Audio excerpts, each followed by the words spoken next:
Good evening, everybody. I thought tonight's fights were really good, and I think that the fight that really impressed me was the Barnawi fight with Premise. I think they gave it their all. They went back and forth, and for a minute there, I thought Barnawi was going to stop him. Premise dug deep, but it was just one of those fights that I think that both those guys will never forget. And it was a great night of fights overall. And at this point, we'll just open up for questions if anybody has any. Scott, congratulations on a beautiful night of fights. Talk a little bit about the arena. It was electric. How did you experience it? It really was something to forget. I mean, we've had a lot of fights in Bellator, a lot of fights in Strikeforce, a lot of great events.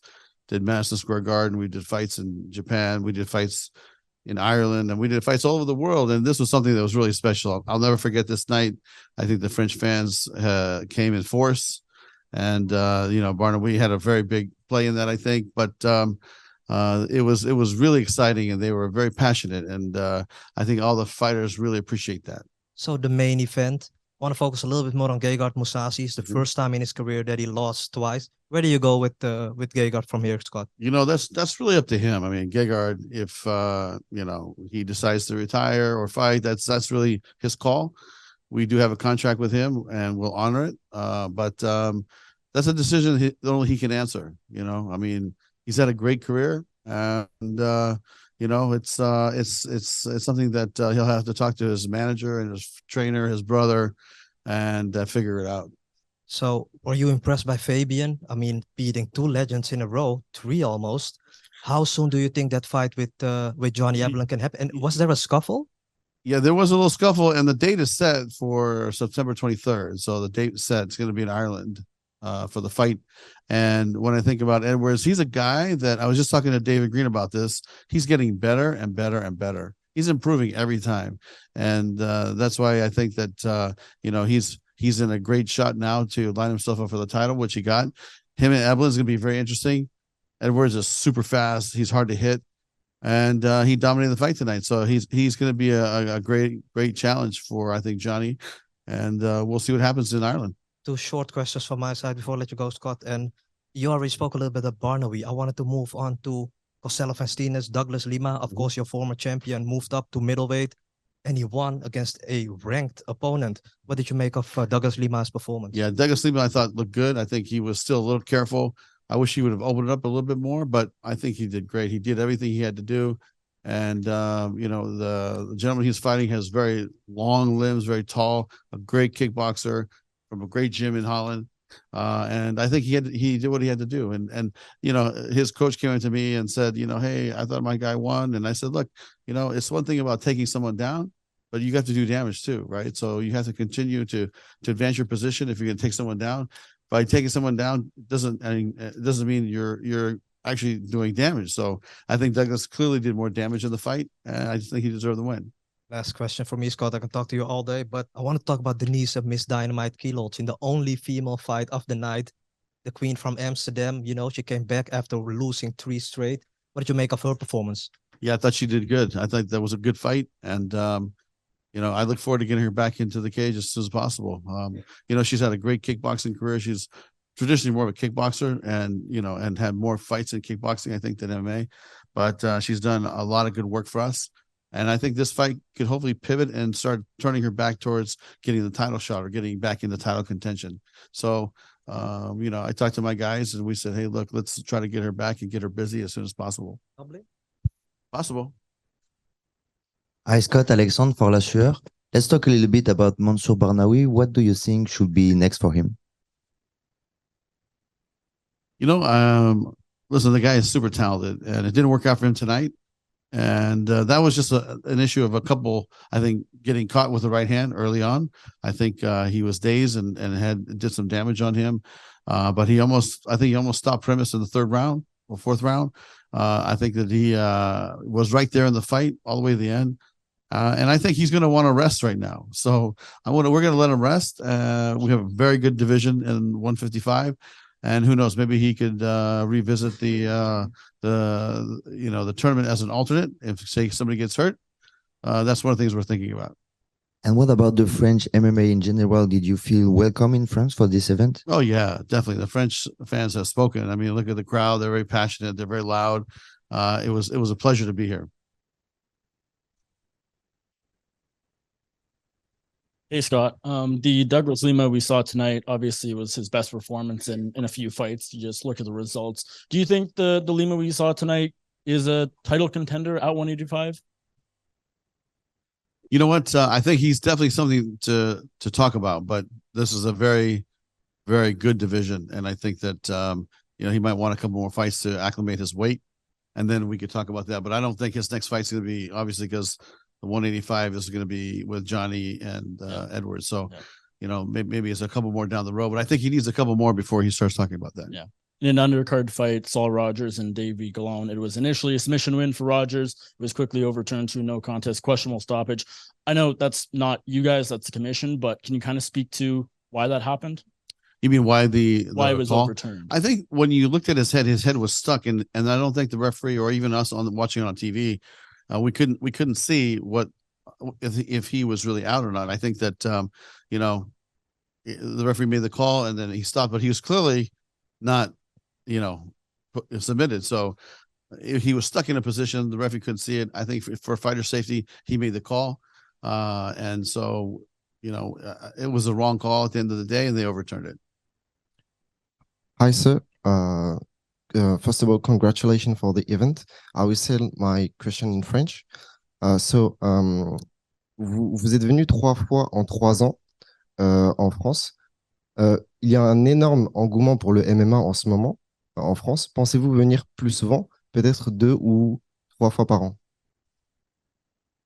So you came here 3 times in 3 years, and it's a huge success each time. Do you think you'll be more in France next year? Maybe 2 or maybe twice or more? We traditionally have come here every May. And you're right, this is our 3rd time, and every time has gotten better and better. If you remember the first time when we announced tickets on sale, COVID was still around, and we were told we could have 5,000 people by the government. By the time the fight week came, we had to cut it down to 1,000. That means we had to get 4,000 tickets back, refunds. It was just a crazy time, but we came here anyway. We did the fight, and it was really amazing because we had come from a location in the US where we're doing fights that had no audience at all. So to have 1,000 people here at the arena felt very loud, and they were very passionate fans. And we all know the history of martial arts here in France for such a long time. I mean, I'm talking 20, 30 years ago. It's and more. It's like you said, it's such a big history of martial arts in France. So we're happy to be here. We're happy to be back. We have a date booked next year. And one thing that we're considering and working on is the events that we're going to produce maybe next year, and more of a series of events, hopefully in Europe, and some more dates in France that will be like a challenger series, and we'll be looking for the next big star in France, because I believe that you saw the talent level here, and it's very good. They just need more fights, more reps, and just stay busy. We keep these guys busy, they're going to do very well on the worldwide circuit. First of all, Mr. Cougar, thank you for the great evening and the hospitality. As you can see, I talk with a little bit of a Dutch accent, and I was wondering, we saw 3 Dutch fighters. When will the event in Amsterdam happen?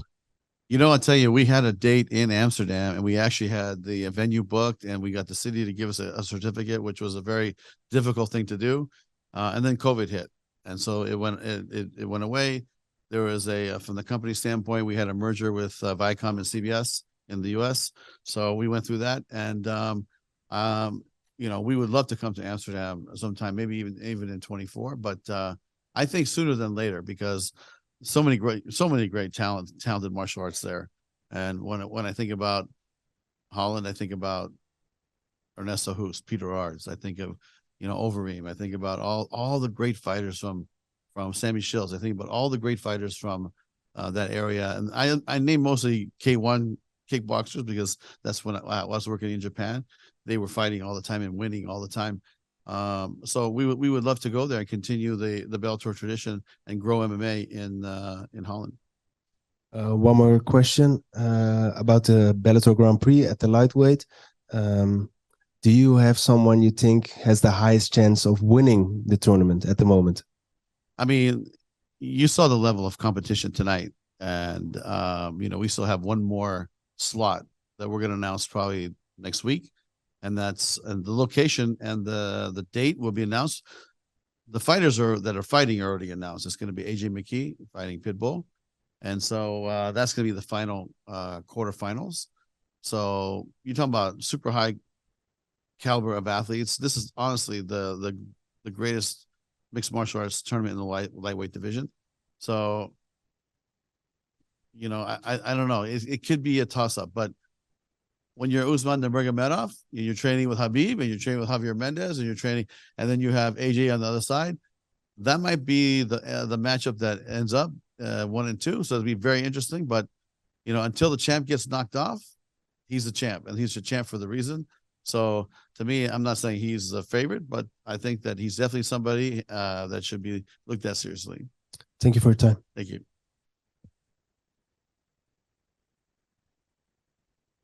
Hi, Scott. Noe from Cover. Congratulations on a great event. I think one of the stakes of this night was to find if either Mousasi or Edwards was a credible contender to a very, very dominant champ. Do you think you find yourself a credible contender in Fabian Edwards for Johnny Eblen? Absolutely, and I tell you, the thing that's difficult about him is his speed, and he's very elusive, and he can stand in the pocket and make you miss a lot. It's going to be a very interesting fight. I think it's going to be a tactical fight. Johnny's going to come. He's going to throw some bombs. He's going to try to continue to take him down, and it's going to be an interesting fight.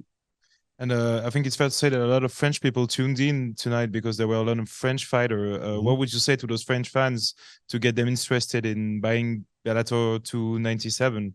What would you say to them? I mean, listen, the French fighters proved where they're at right now, and they're getting better and better and better. And it's our job to get them more fights and more reps and more international experience.